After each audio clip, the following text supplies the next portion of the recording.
public's interest. That's his solemn duty. The legal question becomes, can he delegate that power to Musk and Doge?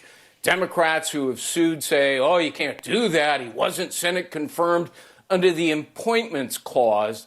That's nonsense. There's a large body of law that says the president absolutely can, on his own, without the Senate, confer administrative powers to others like Doge. So these early setbacks in various lower courts, that was expected. Trump knew that, liberals would go running and crying to favorable judges. Oh, gee whiz, he's stopping our fraud and waste. We want that to continue. Ultimately, I think the Supreme Court will weigh in, and that's where Trump will prevail. The law is on his side.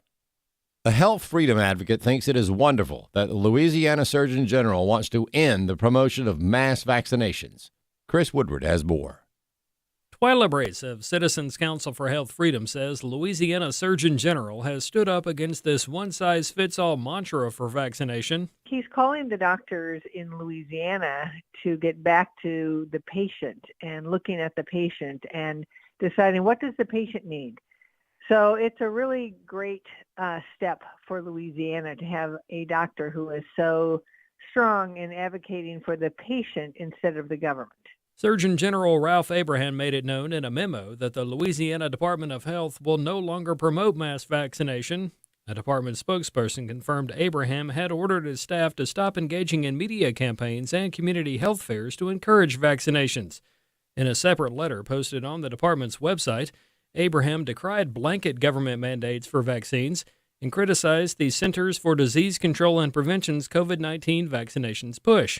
In his medical opinion, Abraham said individuals should make their own decisions about vaccinations. I don't know how many states have surgeon generals, but where there are surgeon generals, it would be good for every surgeon general to stand up for the patients in the state and stand up for the rights of the patients and actually, for upholding the integrity of the practice of medicine, which is to look at the patient, not to take whatever the government says and try to impose it on the patient. I'm Chris Woodward. And the National Weather Service warns of life-threatening cold into Tuesday, with temperatures in northeastern Montana predicted to dip as low as 45 below zero, with a wind chill down to 60 below.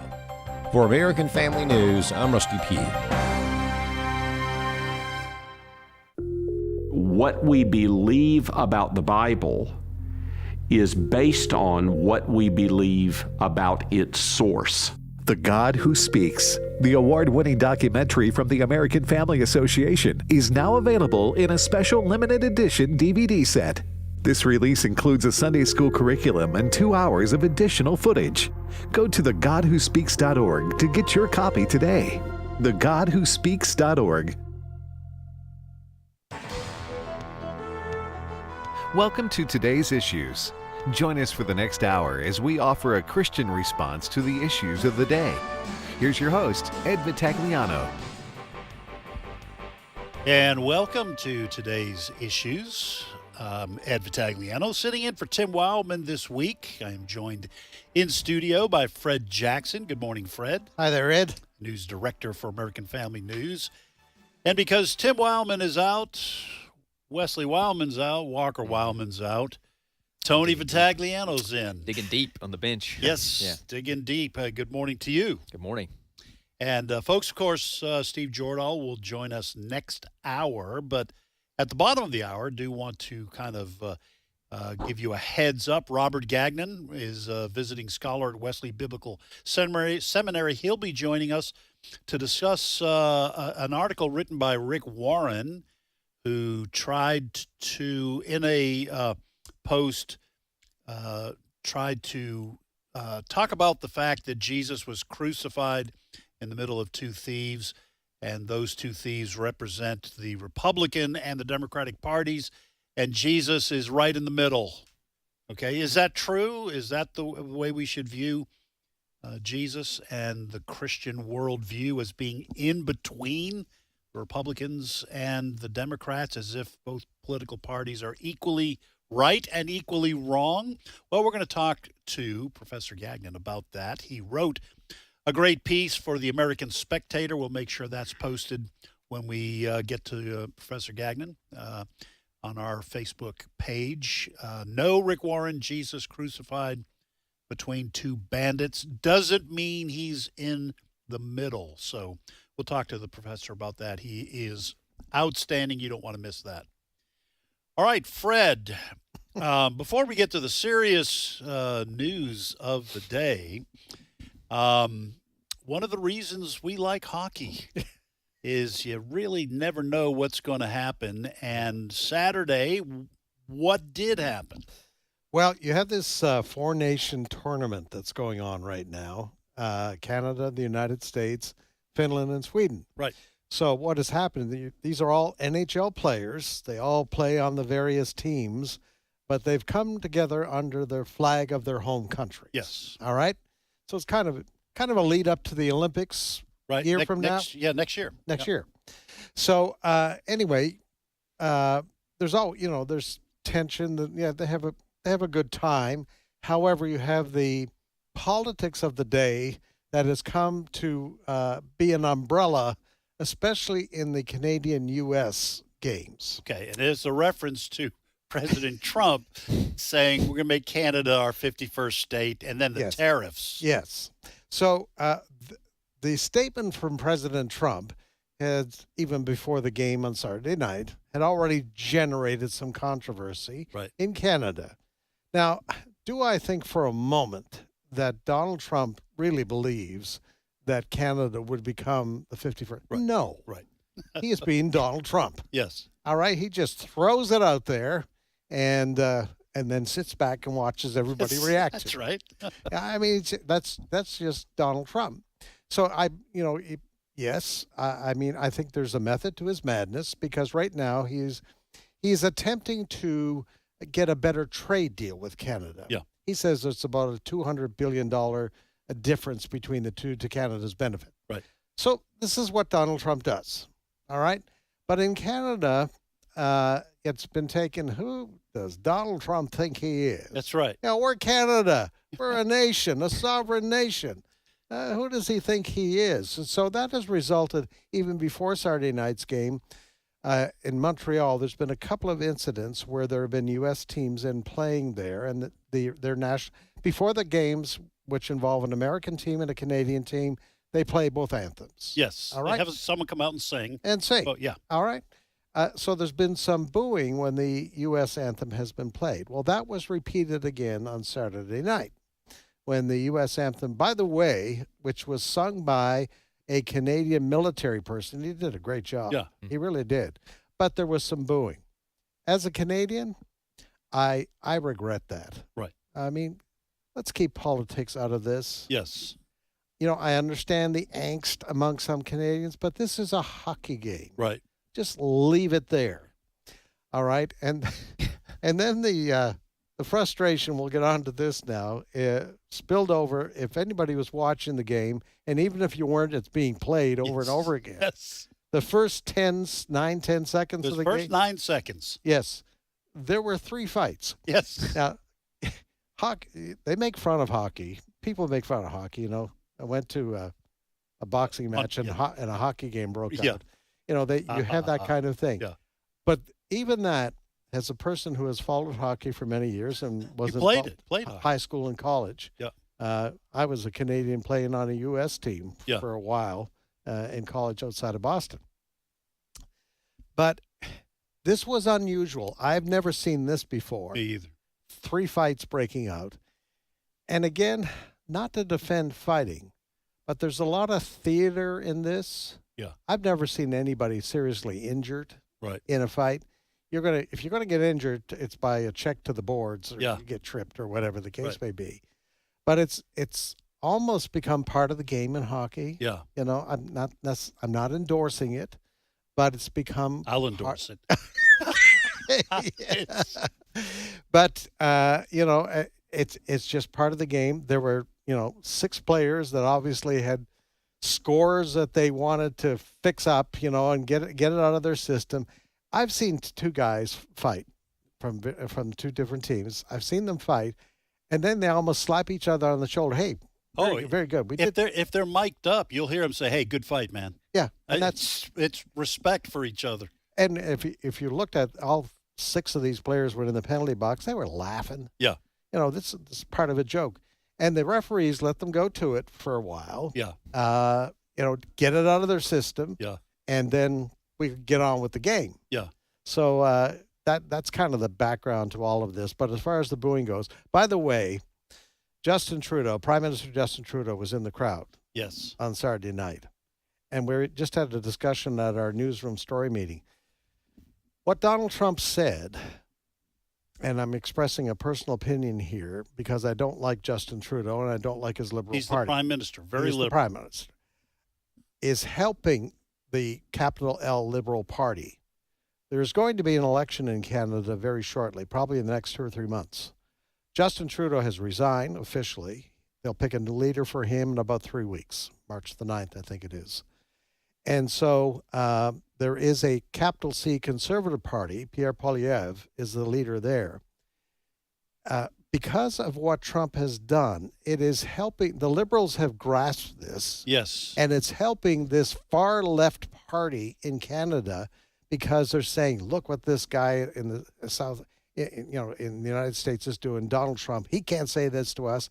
And so it's winning support for Trudeau and the Liberal Party there, and it's making it difficult for Pierre Poilievre because they have to respond to the tariff threats, et cetera, that's coming from Donald Trump.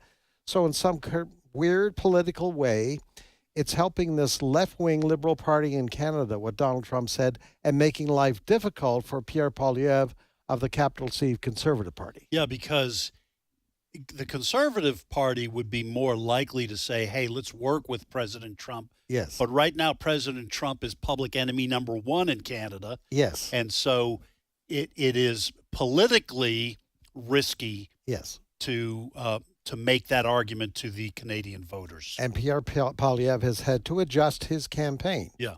The polls are all in favor of Pierre Poilievre right now to be the next prime minister.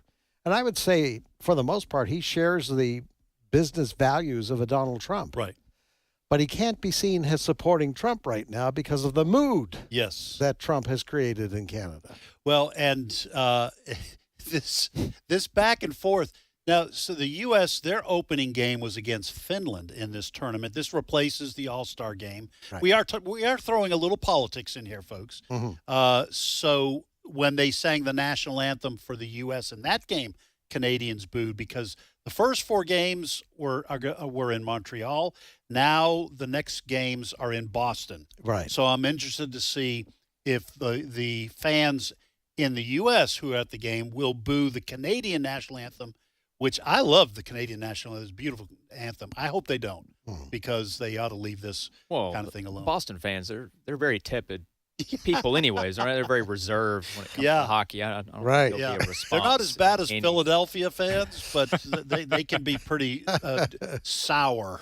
So anyway, I thought it was kind of a hilarious sports occurrence with the backdrop of politics behind it. So yeah. Anyway, all right. So we have now. Let's set aside the kind of funny, trivial kind of news and talk about a disastrous weekend for a lot of people. Yeah, basically in the center part of the country in particular, if you go a little bit north in Kentucky, you had flooding up there. Now the death toll now I'm told is 12. So there's some updating on this, but at least 9 of those deaths occurred in Kentucky. Yes. If you've seen some of the video coming out of Kentucky, it's just absolutely horrible. It kind of reminds us of what happened in North Carolina back there several months ago. So our hearts and prayers go to those dear folks. And most of those drownings, by the way, occurred when people's cars they stayed in their cars and got swept away or went into water that was deeper than they expected. A horrifying way. It is. And in one case, there was one case where mom and her child both perished in that. So there is that story that's going on. We did have tornadic activity in the Deep South on Saturday night. There was one person who was killed in Georgia I believe a tree fell on their house, the car, or something of that nature. So we'll keep you up to date on American Family Radio and our website, afn.net. Yes. afn.net. Keep you up to date there. The other thing is coming down the pipe. This has not been a good winter. Right. All right. A lot really tough for folks. The next big story is going to be the cold weather across the northern tier. We're talking about, Minnesota, Wisconsin. We are told there could be wind chill factors of -50. Now, I've experienced some of that, and the only way to deal with it is to stay inside. This is bad. You're talking about frozen pipes and that sort of thing.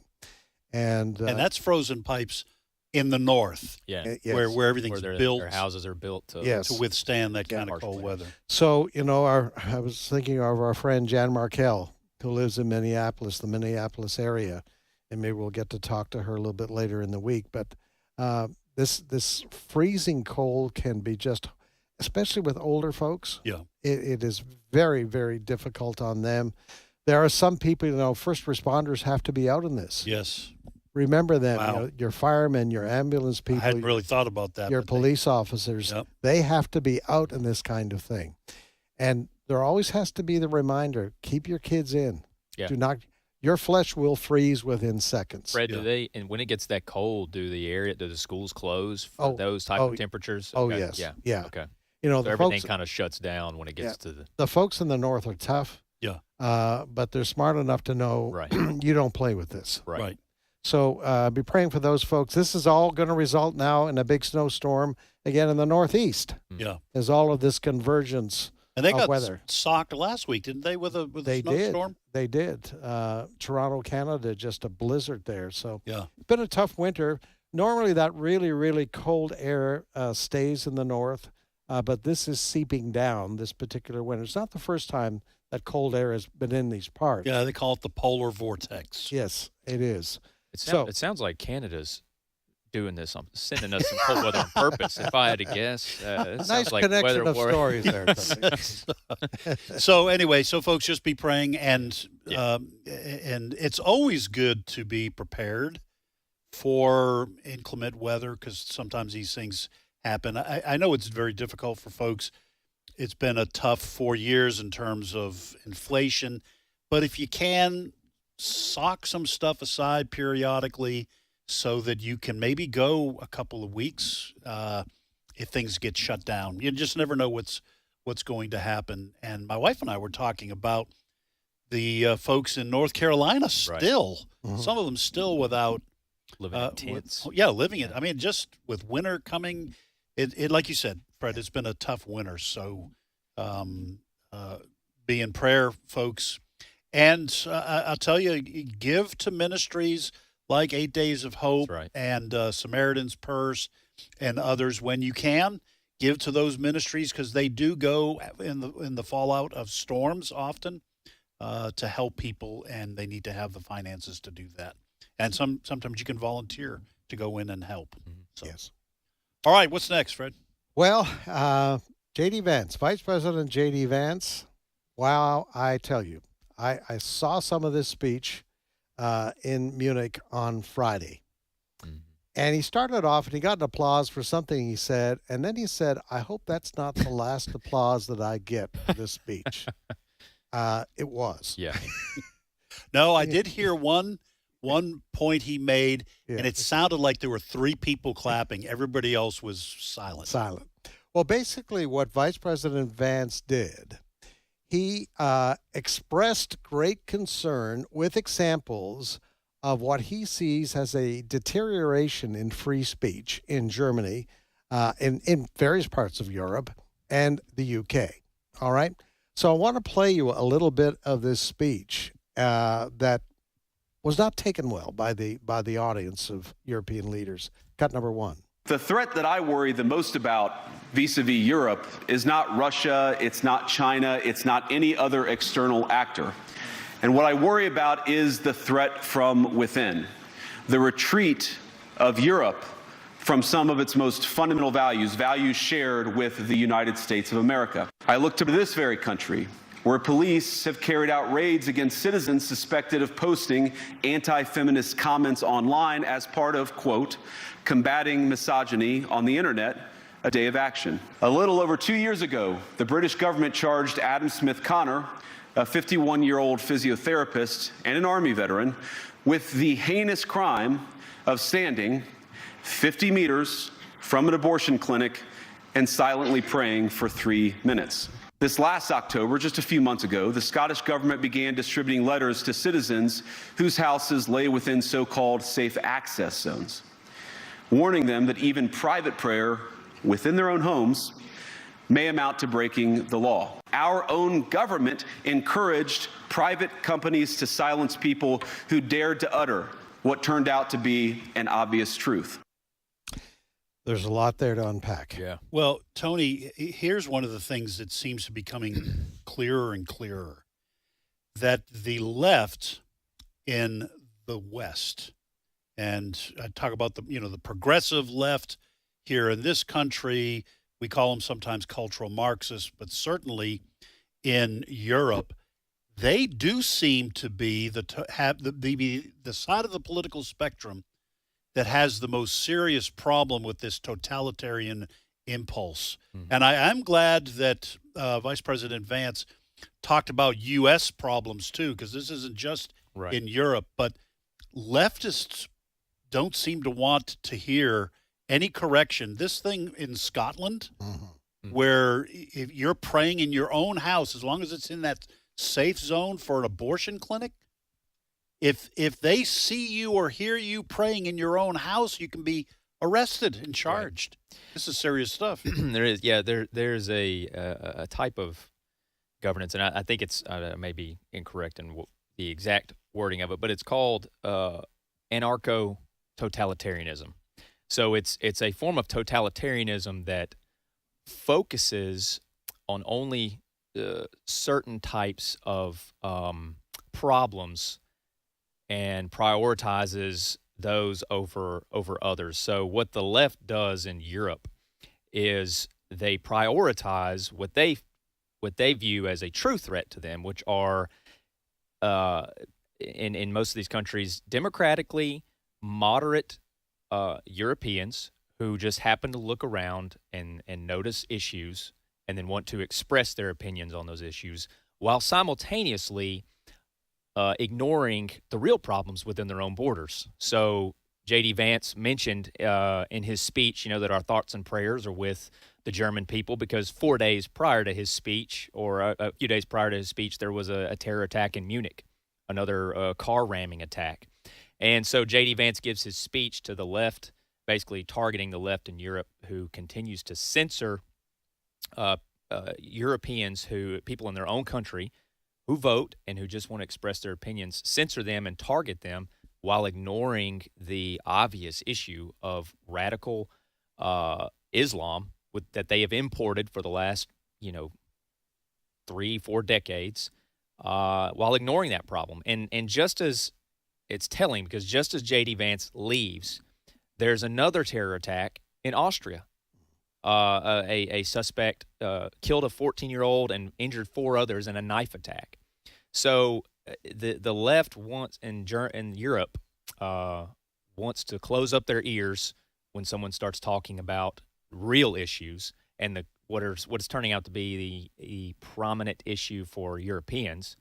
They want to close their ears to that and then turn their focus towards people who they view as the real threat, which are those who could challenge them politically. Yeah. So the Islamists in their country aren't going to challenge them politically just yet at the ballot box. Yeah. That's probably coming, but the people who are speaking out against it will challenge them politically at the ballot box. Yeah. Well, and what's interesting is it's having the opposite effect, the opposite intended effect in Europe, giving political support to what's called far-right political parties. I don't know how far-right they are. I'm not all that familiar with the political spectrum in Europe, but conservatives are starting to gain steam because, as Tony's mentioning, all this pressure and coercion and outright persecution of people who simply want to use free speech to talk about the real problems, the voters are starting to see, they're linking that to the left. Yeah. And they're saying the left is doing this,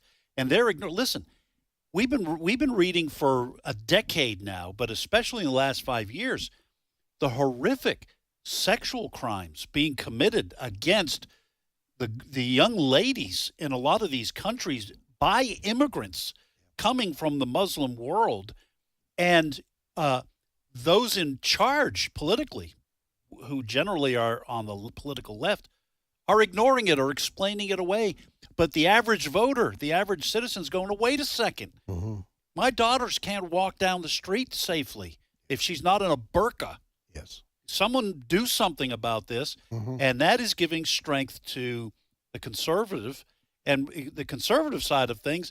And what happens is the left and the media in Europe says, you know what the problem is? Why these conservatives are gaining power? Because of disinformation. Yeah. We need to crack down on the disinformation.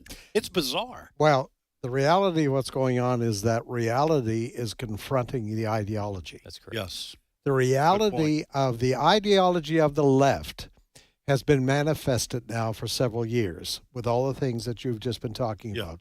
The attacks against women, the violence, what the examples that you gave, recent examples. You know, the cars mowing down people. Right. We've seen what's been going on in France for years. They have a section of Islamic people there.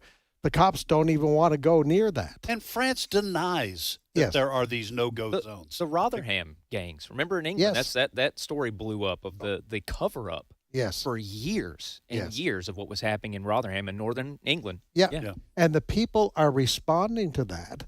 And of course, they're responding to parties who are representing their views, but those parties, the left is calling far right, dangerous. Yes. Right. You know, that sort of thing.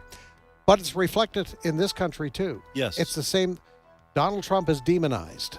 Republicans, conservative Republicans are demonized. Listen, well, you're talking about in Canada. Yes. The conservative resurgence in Canada is directly tied to the insanity that has been pushed by the left. Yes. For I don't know how long Trudeau's been prime minister, but he's gotten further and further to the left, and now the conservative resurgence has happened in response to that. Yes. Because as you said, good point. Reality is now revealing the horrors of the ideology that rules in Western Europe and to some degree here in this part of the world. All right, folks. We're going to take a short break. When we come back, Robert Gagnan, a visiting scholar at Wesley Biblical Seminary, will be with us. You don't want to miss that.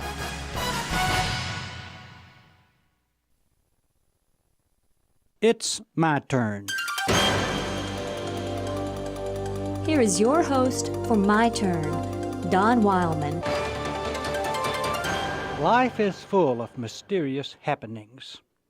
Some of the mysteries seem to occur at such a right time that many of them are called simply a coincidence. Such a coincidence, perhaps one of the most famous of all times, occurred to a man who has been called the greatest American who ever lived, Abraham Lincoln. It happened one day while Abe was standing around on the front porch of the little country store that he and his partner, a fellow by the name of Barry, ran up in Illinois. Business was very poor. Barry turned to Abe during the course of their conversation and asked Abe a question. "How much longer do you think we can keep going?" Abe answered him, "Well, it looks like our business has just about winked out.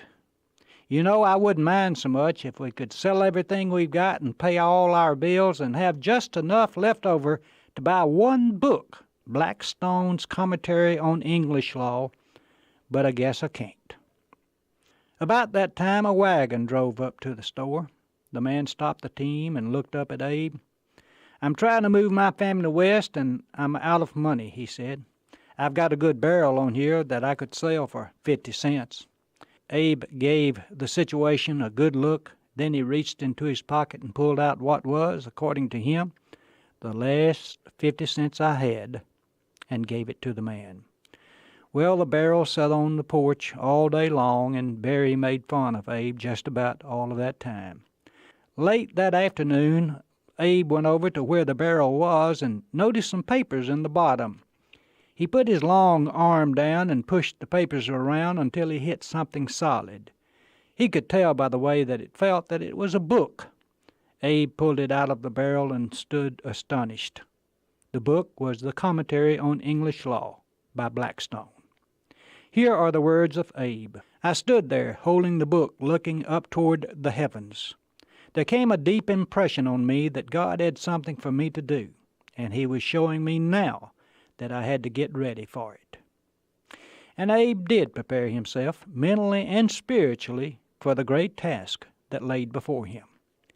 Now, I know that there are those who say that that was just a coincidence, and it could have been just that, or it could have been a coincidence with some divine planning behind it. Let us not rule that possibility out, for we cannot say that it was not any more than we can say that it was. There are a lot of mysteries like that one. Paul says that we should be stewards of the mysteries of God. And we should be, because it's true what William Cooper said. God moves in a mysterious way his wonders to perform. He did then, and he does today. This has been My Turn with Don Wildmon, a production of the American Family Association. For he has rescued us from the dominion of darkness and brought us into the kingdom of the Son he loves. Colossians 1:13. American Family Radio. This is today's issues. Email your comments to comments@afr.net. Past broadcasts of today's issues are available for listening and viewing in the archive at afr.net. Now, back to more of today's issues. And welcome back. Ed Vitagliano sitting in for Tim Wildmon this week. I am joined in studio by Fred Jackson and Tony Vitagliano as we discuss the news of the day. You're listening to American Family Radio. We want to welcome to the program someone who we've had on before, Professor Robert Gagnan, visiting scholar at Wesley Biblical Seminary. He's one of my favorites. I follow him on X. He's a tremendous evangelical writer and does not, he doesn't have a problem with speaking the truth, whether that subject is the LGBTQ movement, the quote-unquote gay theology that's infecting many churches, or any of the other major issues regarding the church in America and what is true. So, Robert, welcome back to today's issues. Thank you. Thanks for having me on, Ed, and hello to also, I think, Fred and Tony as well. Yes. All right. Hello. So, Fred, just for those who are just now tuning in, explain the article that we want to discuss with Robert, who is the one who wrote it. Yeah, it was an article written by Rick Warren. I think most of our folks would be familiar with Rick Warren, author of Purpose-Driven Life, and also former pastor at Saddleback Church there in California. Well, recently he wrote an article, and I'm just going to quote from it. He said, they crucified Jesus with two others, talking about the thieves, one on each side, and Jesus in the middle. That's a tweet he put out, actually, quoting John 19:18, along with the image of the crucifixion. Continuing the quote from Rick Warren, the guys on both sides were thieves. If you're looking for the real Jesus, not a caricature disfigured by partisan motivations, you'll find him in the middle, not on either side. And so he's catching a lot of flack for that because he seems to be saying Jesus doesn't want to be involved with politics. We've heard this before from other people. And but he's using the crucifixion, the image of that crucifixion of Jesus with the thieves on the other side, saying Jesus wants to be in the middle and not taking sides on political issues. And so our guest, Robert Gagnan, wrote a response to that. It was published in the American Spectator. Brent Creeley, our producer, has put a link to Robert's article on our Facebook page so you can read that at your leisure. But, Robert, why don't you explain what you interpreted Rick Warren to be saying and what you said in response? Well, I had two primary problems with the X post that he did. One was just the extraordinary exegetical blunder. I mean, I just couldn't get over it. I've seen a few things that ridiculous. Well, I don't know, maybe that's an exaggeration. I've seen a lot of ridiculous things, but certainly was untenable. The text in John 19:18, which talks about Jesus being crucified in the middle between two so-called thieves, the Greek word there is leistai, and it can mean thieves, can mean more often bandits, and can be used for violent revolutionaries. For example, it's used of Barabbas, who's said to have participated in the insurrection. And Josephus, a first-century Jewish historian, also uses the term to describe the zealots as violent revolutionaries. So that's probably what these two figures were.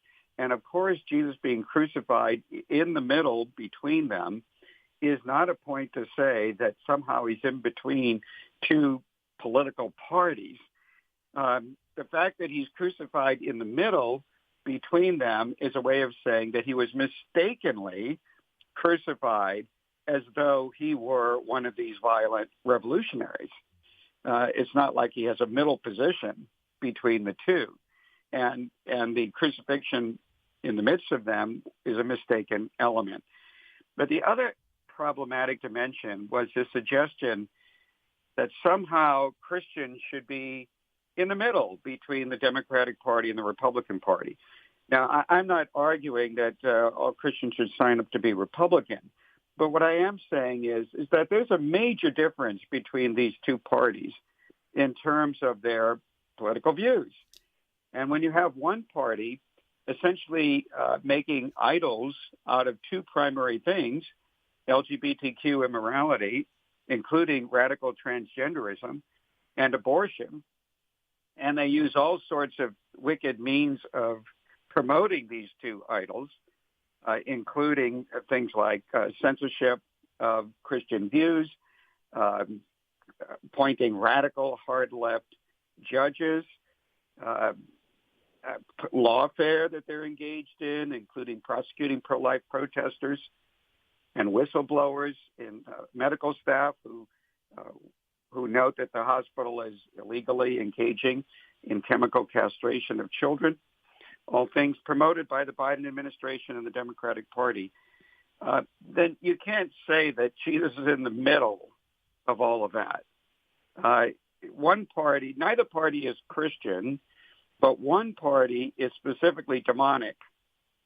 And so Christians can't just pretend that somehow it's all equal between the two, or that Jesus would have no interest in us advancing one or the other party. Well, Robert, a part of, and you address this in your article in the American Spectator. By the way, folks, we are speaking with our guest is Robert Gagnan, who's a visiting scholar at Wesley Biblical Seminary. We're talking about his response. It is on our Facebook page. We've posted a link to the American Spectator article that Robert has written. Part of, and I'm going to get your take on this, but the two, as you mentioned in this article, these two robbers or insurrectionists that were crucified on either side of Jesus, you make the point that they were being crucified for the same offense. So Rick Warren, in making his point about Jesus being in the middle of these two, seems to be saying, and you just got done dealing with this, that the Republican and Democratic parties are the same. They are guilty of the same offense, and so Christians should stay away from either one. But my question is, most of this stuff that is being written, similar to what Rick Warren wrote, from people like David French, as an example, Russell Moore, okay, they seem to come out of the closet, so to speak, when Donald Trump was elected. There's something about Donald Trump that made these people go haywire and begin to categorize people who voted for Trump. Many Christians who voted for Trump voted in 2016, at least, purely on the issue of his pro-life promises, which he then fulfilled. Many who voted for him in 2024 were also voting on the basis of this transgender nonsense that has taken over our schools and campuses and so on and so forth. What is it about Donald Trump that made these people come out of the woodwork?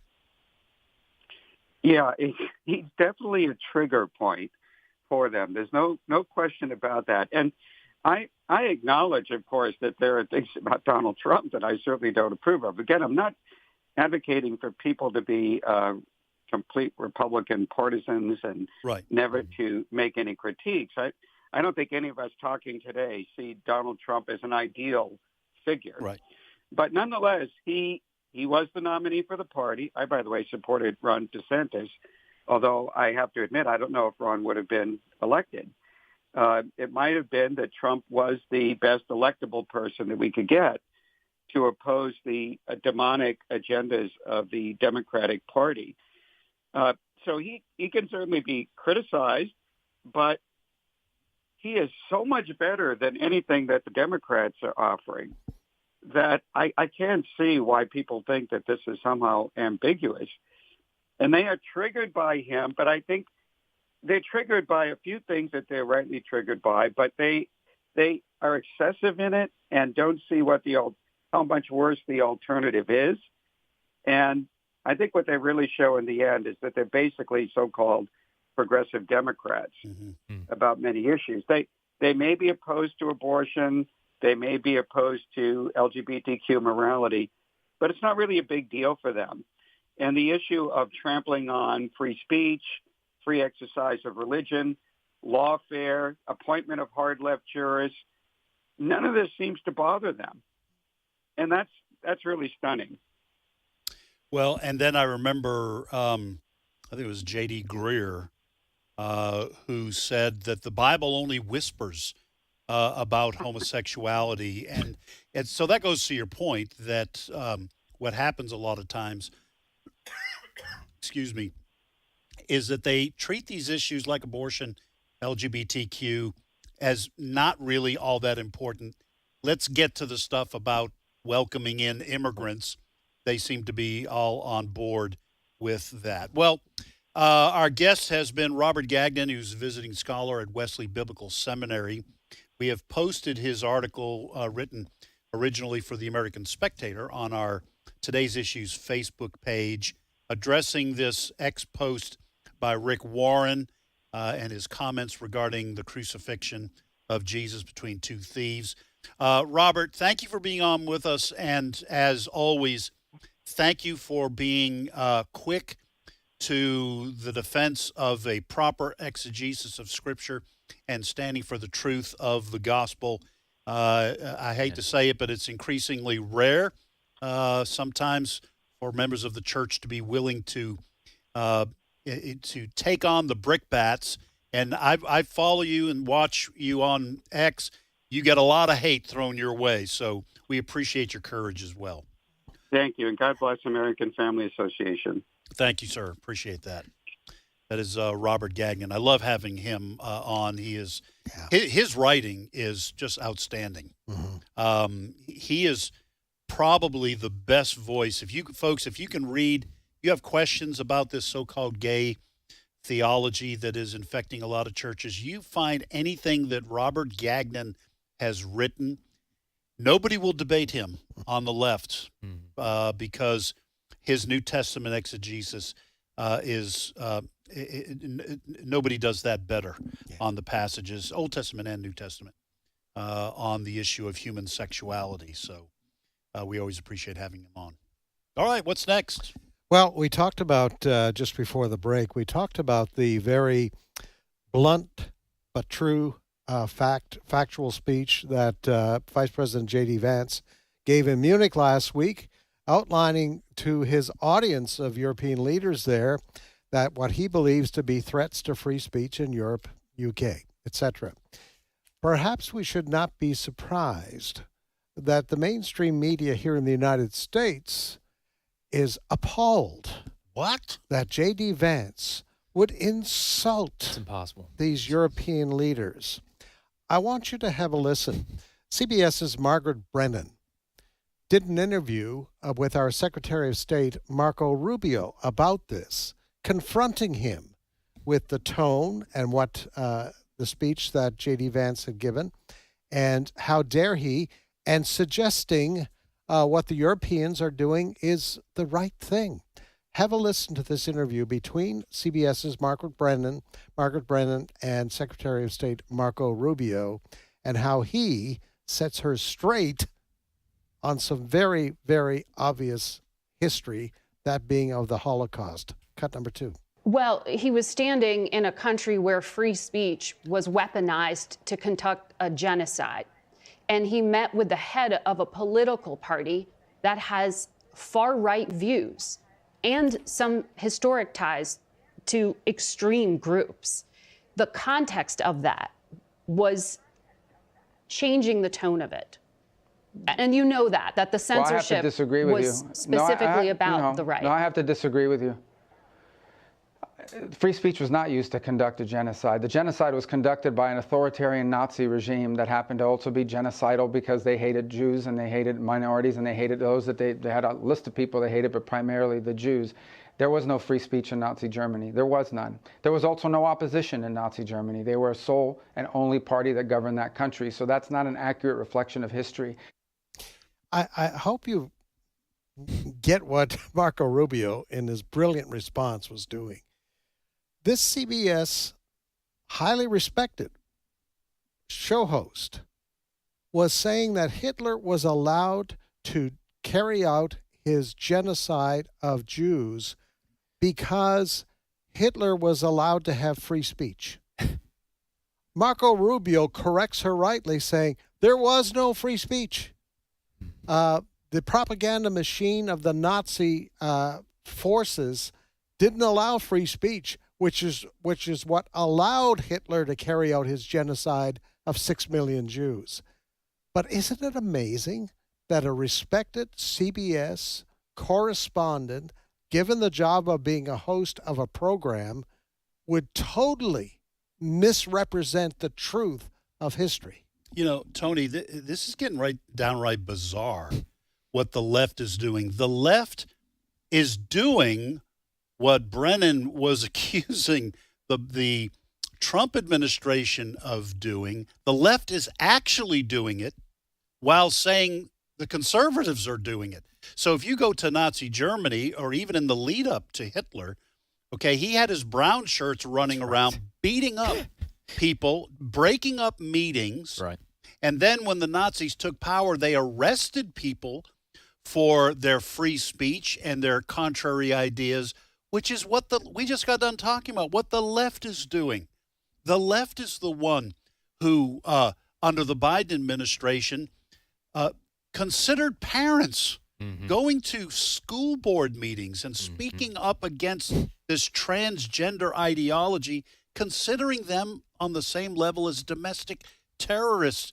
This ministry and this radio network and this radio show have been talking about it for years now, how to get yourself in prison or get yourself canceled or get yourself fired or get yourself locked up is, if you want that to happen, then just speak against the leftist ideology. And so it's bizarre that they call that a right-wing strategy when it's the left carrying it out. Yeah, I'm going to put my laser eyes on for a second because this gets me fired up. So it's the classic playbook. It really is getting boring at this point. To Fred's point, it's becoming so predictable that the left always goes back to tying everything related to Trump or conservatism back to the Nazis. I mean, everything points to it. Yeah, you had free speech in Nazi, or Hitler came to power and you had free speech in Nazi Germany if the only thing you wanted to say was the Jews are behind everything. Right. I mean, I assume that's what she's hinting at, is that because you were allowed to blame the Jews for everything and you were allowed to say that in Germany, that's what gave rise to Hitler. No, that was the only thing you were allowed to say. If you said anything, to your point, about the brown shirts, hey, I don't think it's okay for them to be targeting Jewish businesses, right? This is wrong. If you had actual free speech, those ideas would be able to be put forward in the public forum. But it's a classic playbook, tie everything back to Nazis. They're currently trying to do that in Germany today, which I would argue, if anything, there are parallels to the types of free speech that are allowed in Germany now, more parallels for the current government in charge to Nazi Germany than there are for allowing the people on the so-called far right to express their ideas. You're allowed to speak out. For instance, I'm going to draw a parallel. For instance, you're allowed to speak out against your concern about the far right party and their targeting of the immigrant issue, and people writing offensive things about feminism and posting memes online. You're allowed to speak out about that and say those people are bad, right? The AfD party, they're bad. They're close as close to neo-Nazis as we have here in Germany. But the moment you start talking about, well, hey, there's a disproportionate amount of crime committed by the immigrants who are, Muslim and generally Muslim in their background, well, then you are silenced, right? Yeah. So it's a playbook that I'm glad Marco Rubio called out Brennan on, because it's getting tired. It's tiresome, and I think people are having enough of it, and it's not even as effective. I mean, are people even bothered anymore whenever someone is painted as a Nazi? It's not even as effective. They've diluted it so much that because everybody's a Nazi. We wouldn't even know it. We wouldn't even know it if it hit us in the face at this point. If everybody's a Nazi, then no one's a Nazi. Exactly. That's the way the saying's been going, because there is nobody who is actually in that camp, because everybody else is painted with that brush.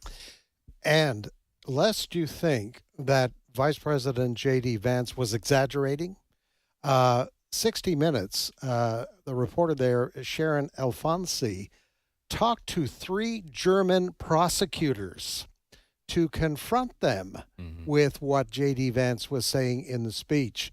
And I want you to listen to their response. Get a load of this, folks. This is scary. Cut number 3. Is it a crime to insult somebody in public? Yes. Yes, it is. And it's a crime to insult them online as well? Yes. The fine could be even higher if you insult someone in the internet. Why? Because in internet, it stays there. If we are talking here face to face, you insult me, I insult you, okay, finish. But if you in the internet, if I insult you or a politician, that sticks around forever. Yeah. The prosecutors explain German law also prohibits the spread of malicious gossip, violent threats, and fake quotes. If somebody posts something that's not true, and then somebody else reposts it or likes it, are they committing a crime? Yeah, in the case of reposting, it is a crime as well, because the reader can't distinguish whether you just invented this or just reposted it. That's the same for us. The punishment for breaking hate speech laws can include jail time for repeat offenders. And lest you think that wasn't the Joe Biden Justice Department goal here, think about, you mentioned the parents showing up at school board meetings. And what did the Attorney General, Joe Biden's Attorney General, do? He wrote a piece that basically said, these are potential terrorists, these parents. Look what happened to our military. The leadership of Joe Biden's military sought out people who might express conservative points of view. They could be dangerous to the country. Yes. Folks, we were on the verge of having exactly what J.D. Vance is pointing out is going on in Germany. Well, the Biden administration said that white supremacists were the number one threat to democracy in this country. I mean, that was, listen, my personal opinion is the reason we were headed down this same path under the Biden administration, and had Kamala Harris been elected, it would have been even faster. Absolutely. Trip down this lane, is because what has happened in Europe, as you said, playing the 60 Minutes clip, and what is happening here and would have happened at extraordinary speed under Kamala Harris, is these things are happening because the same ideology is driving it. It is not just progressivism. It is a radical view of globalism where individuals should be shut down, nations should be basically absorbed into this international collective, and we'll have the experts in Brussels making decisions and in the United Nations for everybody. And to me, it's the same ideology driving it, and that's why the same thing has happened and is happening in this country. It's a model that the left here in the U.S. They wanted to adopt. They envy that type of control over speech. It's why you also see the left here in the United States, why they're not very critical of the CCP, the Chinese government, right? You know, they rarely ever address the clear human rights violations in communist China. Well, they don't, because they're kind of envious of the system there. You know, Europe has a similar, I would say it's a reflection of the CCP's type of control. I mean, when you're going and arresting people for posting memes online, the Chinese government they're one step ahead, where you don't get a social media account unless they tell you can have one, right? The social credit score. So I would say that's a model that the left here in the U.S., it envies and would love to adopt. And you're absolutely right. I think we would have been on the fast track to some form of that adoption if Kamala Harris had won. And I'll even go as far to say, I think the point's been made several times here, if Elon Musk hadn't bought Twitter, which has become kind of the new public forum where you can express ideas, even ideas that are terrible, ideas that I don't agree with, that AFA doesn't agree with. It's a public forum where free speech is still free. So, well, it is a war to preserve the liberties that we've been granted, that our founders set forth, and this is I'll say this is the explanation for the war inside the Democratic Party. Mm-hmm. That's why Tulsi Gabbard and Robert F. Kennedy Jr. are working for a Republican administration, because the traditional classical liberalism that they grew up supporting is evaporating inside the Democratic Party under the weight of the radicals who have taken over and don't look like they're going anywhere. It's really extraordinary. All right, folks, we're going to take a 5-minute break for news, and when we come back, Steve Paisley-Jordahl is going to ride in on his white steed. We'll continue talking about the news of the day.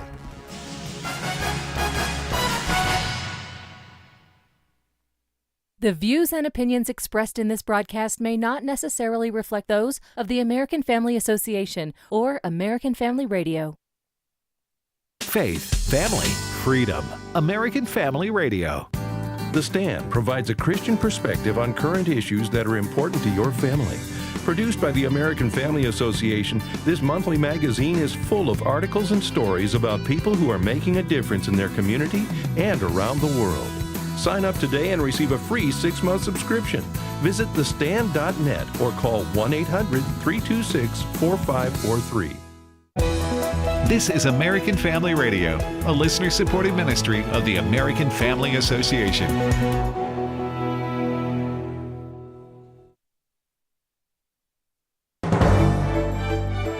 American Family News, I'm Rusty Pugh. Major flooding in Kentucky has claimed the lives of at least 11 people, with rescue efforts still underway. Kentucky Governor Andy Beshear gave an update on the state of operations and commended the work of first responders. We are still in the search and rescue phase of this emergency. We still have multiple different missions that are underway. There are still people that are in harm's way. Meanwhile, rescue teams in Tennessee conducting search and rescue missions following a massive flood over the weekend. Jonathan Seri reporting from Reeves, Tennessee. Authorities have been urging people to evacuate. There's no electricity, and this week's low temperatures are dipping below freezing, so very dangerous to stay behind. Rescue crews went door to door in boats over the weekend. They plan to do so again this morning, helping to evacuate residents after a levee failed along the Obion River, leading to rapid onset flooding in Reeves. Again, this very small small town of approximately 250 residents. The chief of the local volunteer fire department says he has worked numerous floods in this area over the past 35 years, but has never seen anything like this one. And dangerously cold wind chill temperatures as low as 50 degrees below zero were expected in most of North Dakota, which remained under an extreme cold warning, along with large areas of South Dakota and Minnesota. The Department of Government Efficiency set to visit the Federal Aviation Administration. Department of Transportation Secretary Sean Duffy says Elon Musk and his Doge personnel will get, quote, a first-hand look at the current system, learn what air traffic controllers like and dislike about their current tools, and envision how we can make a new, better, modern, and safer system. Musk has expressed his desire to reform the air traffic control system and address specific areas in need of an update. Democrats like House Progressive Caucus Chair Greg Casar aren't too confident. When Musk took over Twitter, he repeatedly crashed that platform. The FAA handles an average of 45,000 daily flights. In Washington, Ryan Schmelz, Fox News. Efforts continue to uphold a ceasefire between Israel and Lebanon after continued violence between the Israeli military and Hezbollah.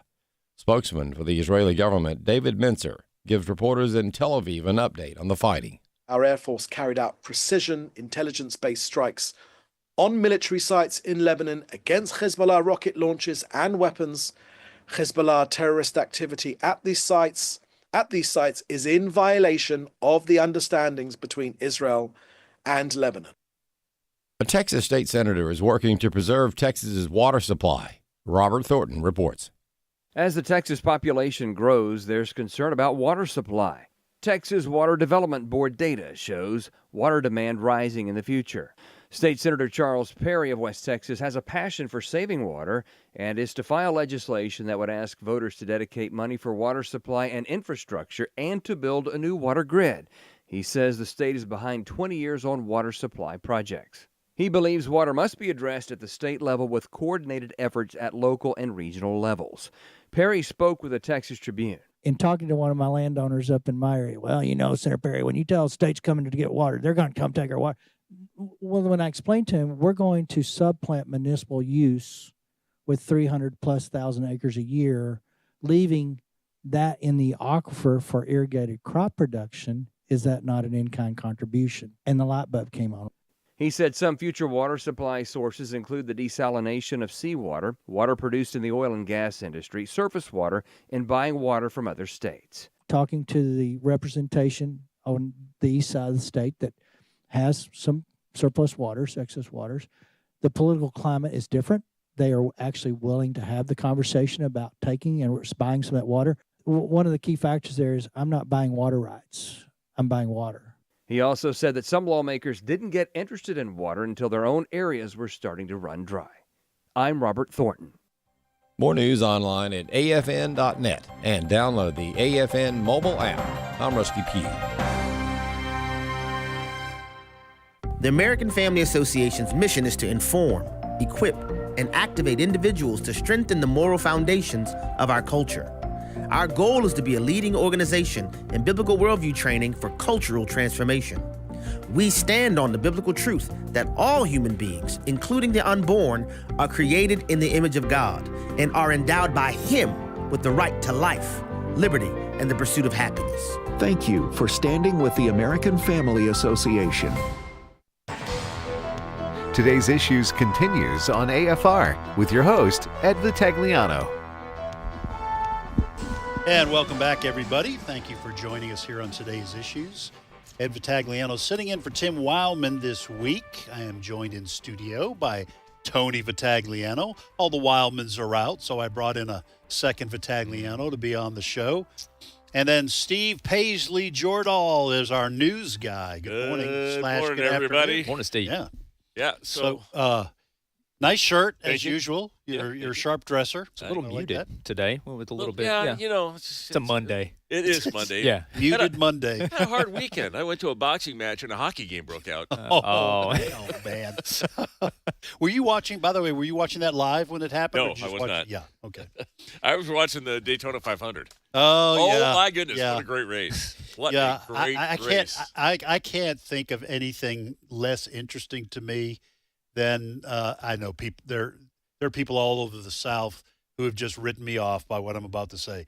Anything less interesting than the Daytona than racing? Well, listen here. Listen, it was Sunday afternoons at my wife's grandmother's. Every Sunday afternoon, she still cooks dinner. When we first got married and before we had kids and you could take naps, I'll say this, there was nothing more soothing than falling asleep on the couch after a big lunch with the gentle hum of the race in the background, because they had the NASCAR on every So you're saying that it's less interesting than a bunch of men hitting a black little circle around an ice hockey rink and scoring absolutely wait a minute. Scoring 3 times in an hour. Well, that was a particularly hard-fought game. Usually there's more goals than that. It's certainly more than soccer.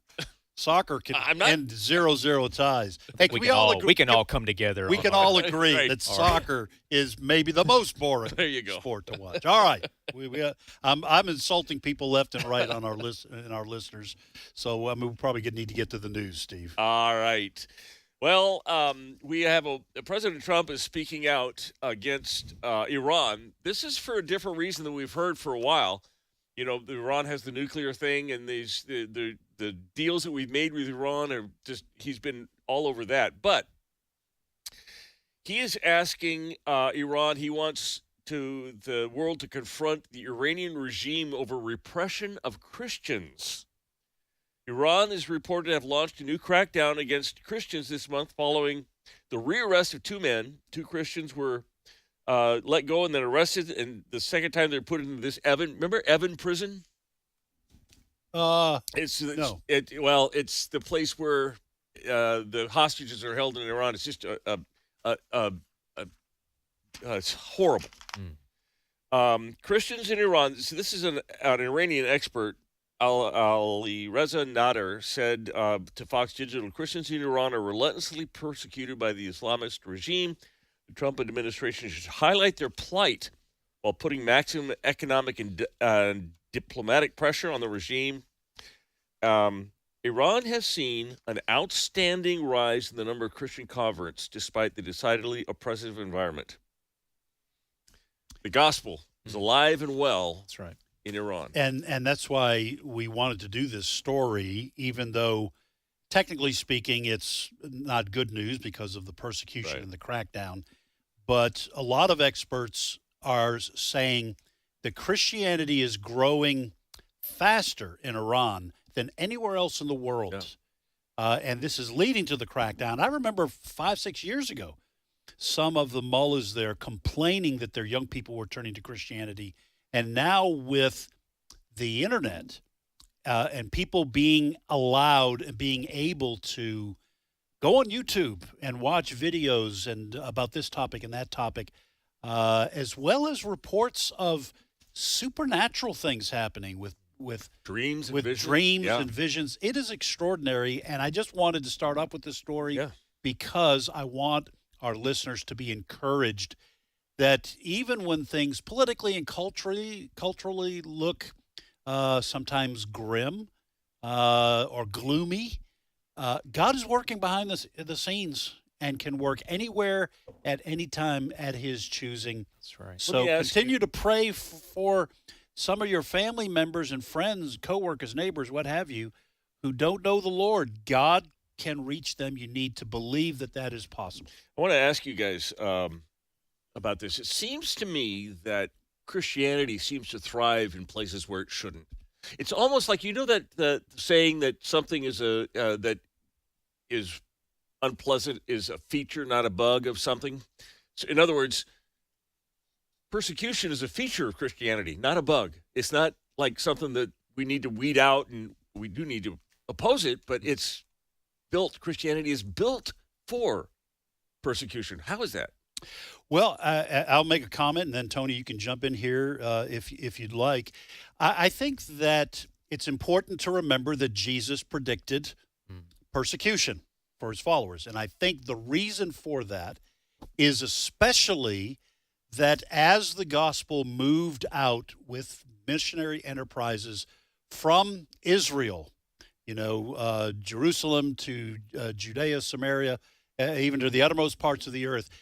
Those Christians were going into pure pagan darkness, and you were challenging their gods and their belief systems with the proclamation of the salvation through and lordship of Jesus Christ. Now, I would also say, because you have in Acts chapter 8, you have the persecution of Christians, and then the Christians went out from Israel. Right. They scattered, except for the apostles, right. Preached the gospel. Then you have the very next chapter, Acts chapter 9, verse, I think, 31. It says, and then there was peace, and God added to the church daily. So the church prospered under both sets of circumstances. But so in a country like ours, we fight against the persecution, the encroachment of it, so that the gospel can remain free and unfettered. But God's church is not silenced in any set of circumstances.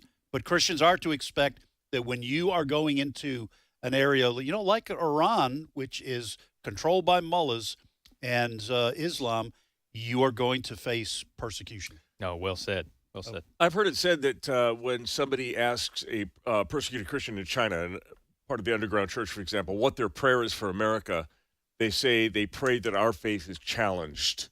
They don't wish death or persecution, I don't think, but they do wish other than church on Sunday and the world on the, Monday through Saturday. So I will say this, that over the decades, certainly since 9/11, when a lot of like the new atheists came out of the closet, so to speak, and began openly criticizing all religion, but especially America.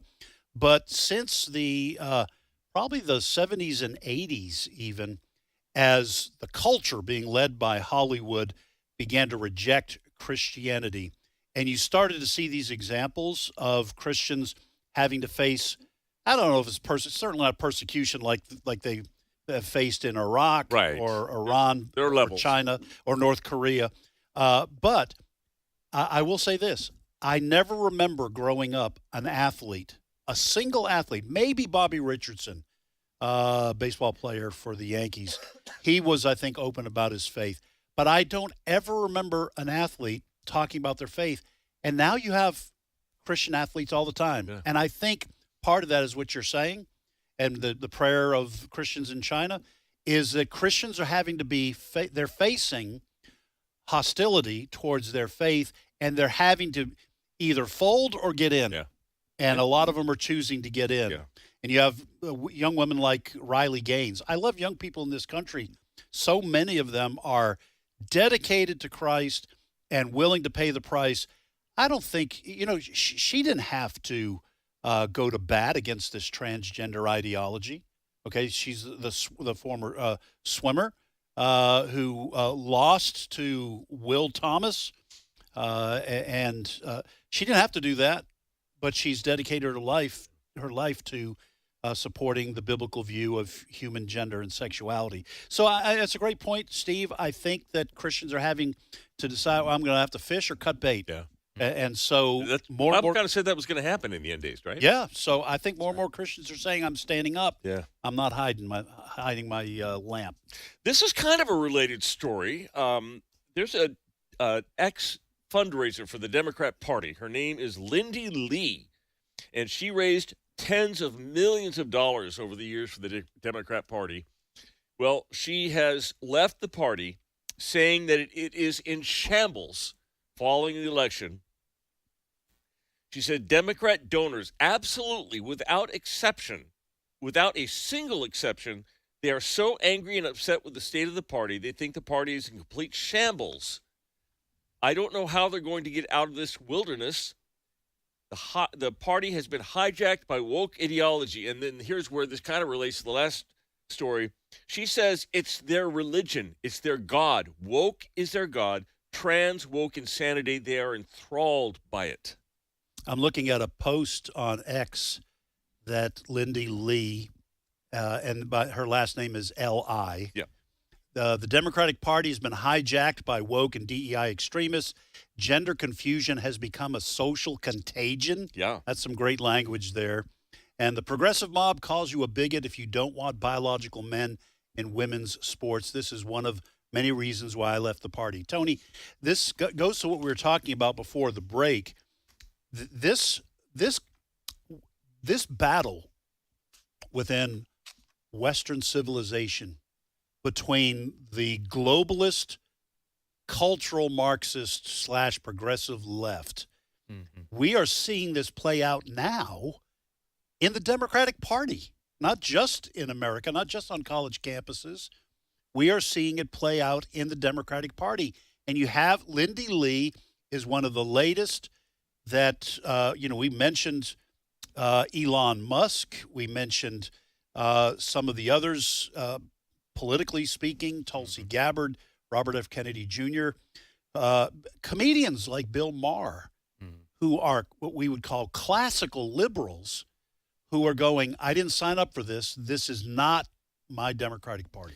Yeah, I don't know Lindy Lee's. I'm assuming we would probably disagree on a lot of her views, but I will give credit to where credit's due. It takes courage for someone to come out and finally say, this is the reason why we lost. This is what we need to go move away from in order to actually begin to even have a chance of winning. But the problem is the conundrum that the left finds himself in is the more moderates that you're talking about, who I don't have a lot of sympathy for, that they're caught up in it, but they're trying to figure out how you possibly walk the support, your unwavering support of the last 10 years for the LGBTQ movement, for BLM, all of these radical movements. How do you possibly walk this back without seeming like you're joining in with the bigots that you've been calling the opposing side for nearly a decade now? I just don't see an easy path for them to get out from underneath it, because the fact of the matter is that if you have grafted these issues, grafted onto these issues as being another civil rights issue, we're fighting a fight that was fought in the 60s. It's the same fight. We're going to be proven right. History's going to prove us right. If you graft that motivation onto your ideology, how do you possibly say, maybe how do you walk that back? Maybe this isn't so important that we protect trans rights, or I'm saying. No, listen. So let me ask you guys this question, okay? Let's just kind of sit here for just a minute. So Tony, you're saying, and I agree. You said I don't really have a lot of sympathy for these people, okay, like Bill Maher, So let me ask you this. Now, I know this is a Christian radio station, and so the answer is always Jesus, okay? All right? So I understand that. But so let me just ask, do you think you will always, whether you're a conservative or a liberal, if you ignore God in the equation, the political / cultural equation, do you always wind up somewhere that you never thought you'd go? I'll take it a step further than that. One of my favorite podcasters, Dan Bongino, likes to say, with regard to political issues, the Republicans might not have all the answers for you, but the Democrats are causing all the problems.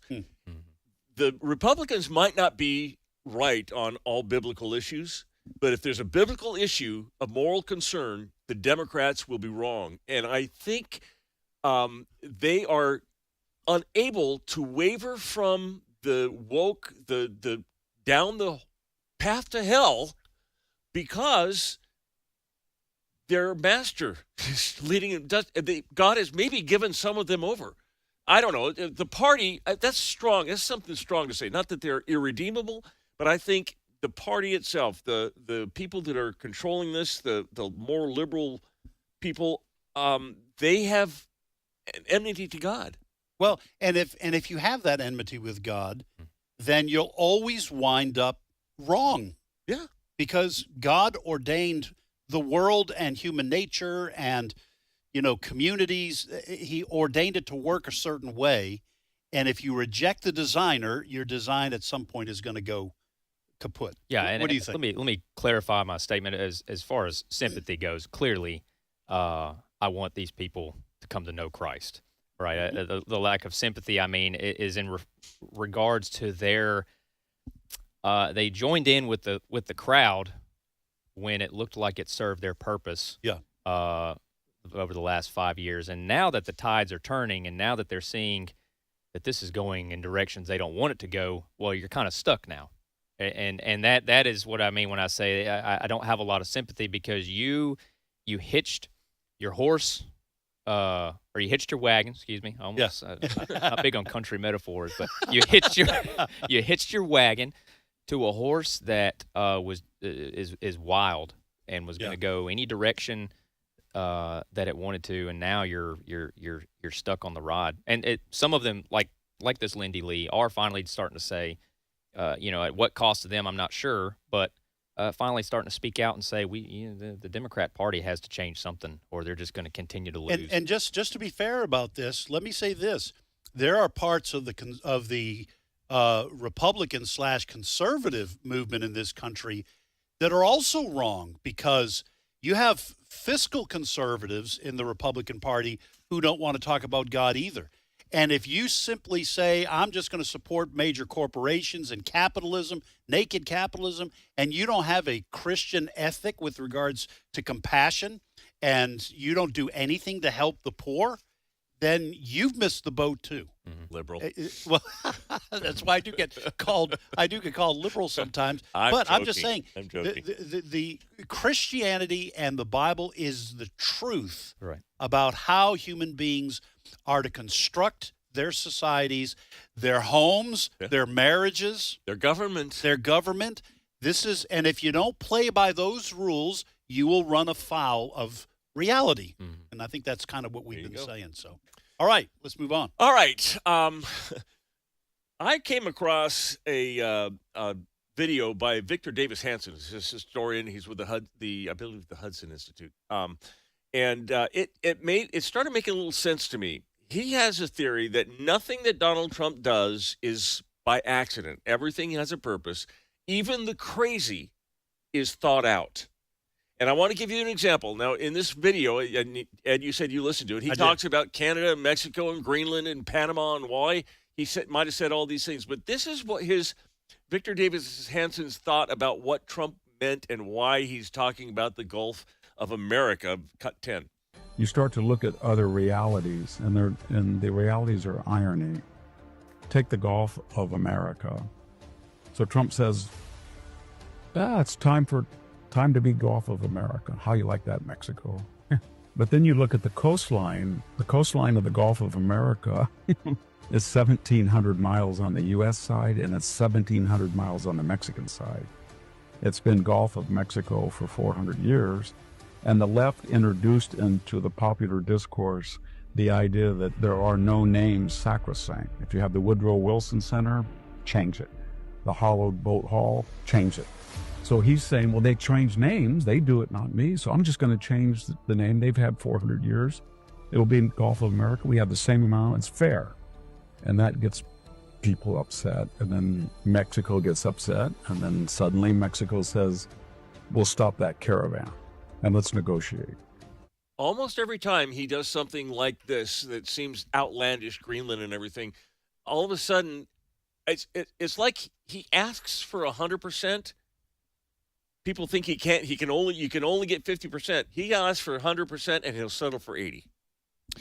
Yeah, Tony, I mean, there's a lot to this. I love Victor Davis Hanson. Mm-hmm. I have one of his books, and he's an outstanding writer. I try to read stuff and I'm not even sure what his spiritual background is. I just know he is a wonderful historian. He is a conservative commentator. I think he's a military historian.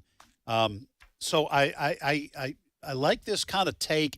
This does seem to kind of bolster the idea that Trump really is, to quote the title of his book, an art of the deal kind of guy. Mm-hmm. That he is always trying to figure out how to start way down here and then work his way back, not only to what he actually thought he could get, but something that he thinks will benefit the country. Because I do think he has the best, the welfare of Americans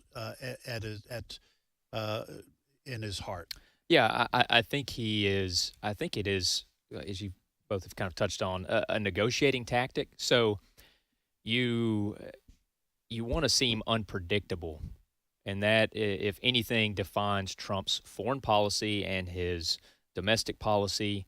And when he goes in to negotiate with someone, he wants to come in unpredictable. Now, whether all of that is on purpose or whether that is just part of his personality, I think if you throw in some unpredictability to someone who, for instance, a leader of another country that's south of your border, Mexico, if you come in to negotiations having just given a speech where you said we're going to rename the Gulf of Mexico to the Gulf of America, you don't really know what to expect is going to be his next demand. Right. It's so far fetched. It's so off the track that you're kind of caught off guard. And so I think Trump uses that leverage, like Steve pointed out. He uses that leverage of them being caught off guard to come in now finally and say, okay, well, you were coming in here to give us 50%.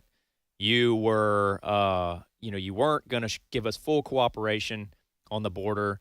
You might give us some cooperation, but I wanted you to fully enforce it. Now you're going to come and meet me at 80%. I think a lot of it is just a part of his negotiating tactic. I agree. Well, and I'll say this too. And I don't mean this in a negative way. He's throwing his weight around. Yeah. Okay. America has a lot of weight to throw. They do. All right, I'm not just talking about the obesity epidemic in America. That. America, when he says I'm going to rename the Gulf of Mexico to the Gulf of America, he's saying, you know what? We can do it. Yeah. And we can do whatever we want in our hemisphere. So that's the silent message. Mm-hmm. And I think your point, Tony, about the unpredictability of Donald Trump, who foresaw – I didn't foresee this. Who foresaw the Trump administration – on Inauguration Day, initiating political blitzkrieg, where they are doing 5 different things every day.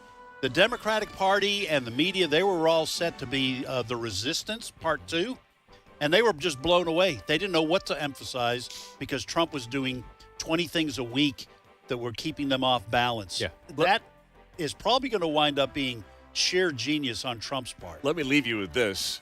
According to the chief pollster Rasmussen, in recent days, web searches for criminal defense attorneys has reached an all-time high in Washington, D.C.